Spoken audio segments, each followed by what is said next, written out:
A very good evening, and thanks for clicking on to the late edition of Vogan's European Outlook for Sunday, the 25th of September. I'm recording this video from about 50 minutes to the east northeast of Lorient on the northwest coast of France.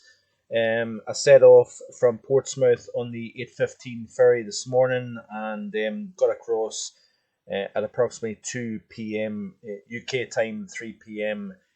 French time. So I'm delivering a load of fresh fish that came off a boat in Loch Inver a few days ago, and then I'll be reloading out of Gurin tomorrow morning to go back to Kent, and then eventually up into Scotland. So that is the reason why the late video today. A little bit of patchy internet and just time constraints with getting deliveries done. But it's a European and tropical outlook this evening, because we, of course, have a very active tropics.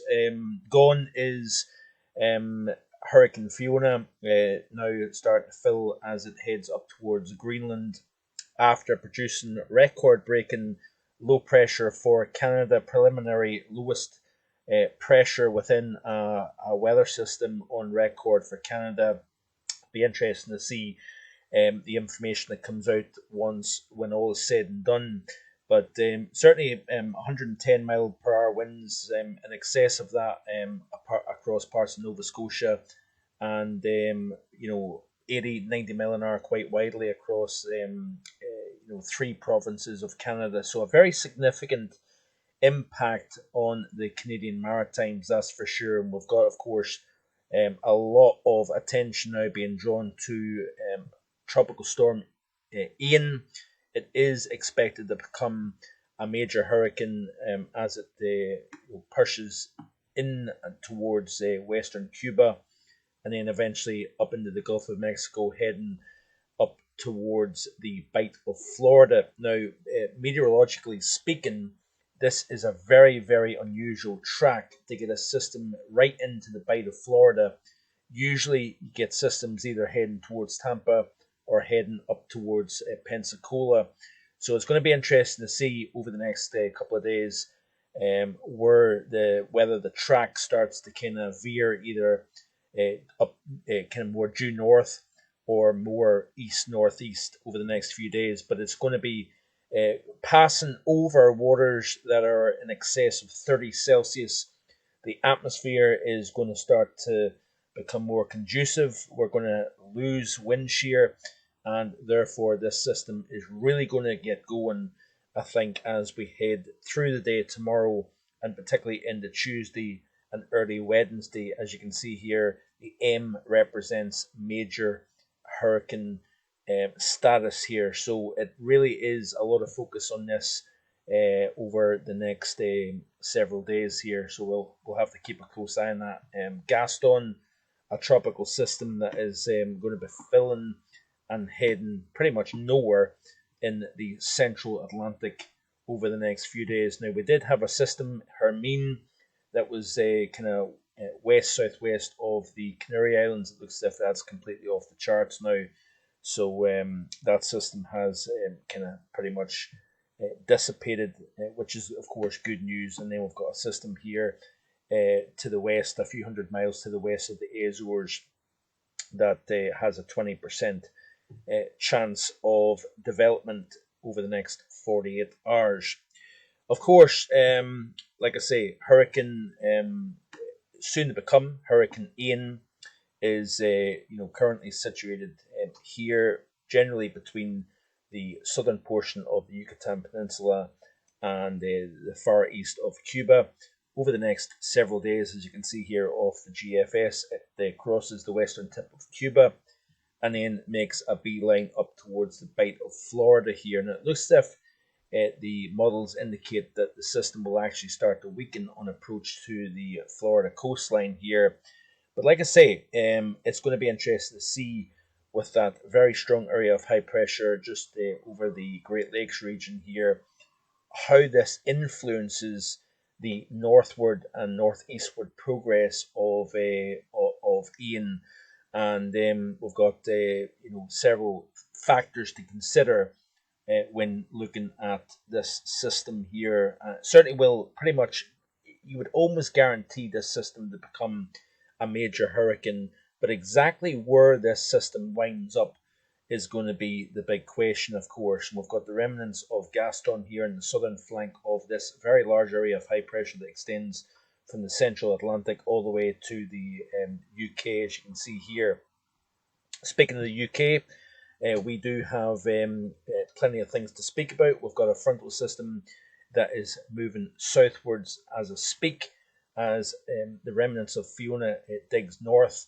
It pushes pressure on this system. We've got an area of high pressure over Greenland. We've got the remnants of Fiona on the Labrador coast, as you can see here. And over the next 6 to 12 hours, you'll see that system continuing to track north. And then as it does so, it then forces this system here that's rather deep at this moment in time to start drifting southwards over the next couple of days here. The system will continue to fill as it pushes towards Scotland, enhancing the shower and windy conditions. We're going to see and have seen very strong winds across the northern half of Scotland. That is now sinking southwards, and then we've got this run of northerly winds connecting our air mass from Iceland down to the UK. Single figure highs is likely in some spots across Scotland over the next couple of days here. And then as that system continues to sink southwards with its shower activity and blustery conditions, we're going to see the isobars open up, and therefore chilly, potentially frosty nights, especially away from towns and cities, as we go through the middle and second half of the work week. Then it's all eyes on the system as we go towards the Friday, Saturday time frame. You can see it here developing very strongly indeed on the north side of the high over the Azores. This looks to be the first gale of autumn 2022 for the UK. Heavy rain, gale force winds looks widespread across the UK and Ireland, and it will be interesting to see exactly where that system crosses over the British Isles. And then, as you can see here, the GFS indicates high pressure to kind of try and build its way in, but it becomes quite a messy and active pattern as we go towards the early portion of October here. NAO, as you can see here, is trending back negative once again with the presence of Fiona heading up towards Greenland. And then it's kind of levels off back towards neutral once again here. Negative NAOs at this time of the year doesn't normally hold for any length of time, and there is still indications that the models try to bring some warmer air in. There's the current position of the frontal system over central and southern Scotland that will continue to dive south over the course of tonight, as you can see here, and then we see the colder air digging in behind that feature here. Looking at the polar vortex, of course, it is continuing to strengthen now as we head towards the month of October. Plenty of blues widespread across the Arctic atmosphere, and the temperature within the core now edging towards the middle and upper minus 60s. So, of course, winter well and truly begun now across the North Pole.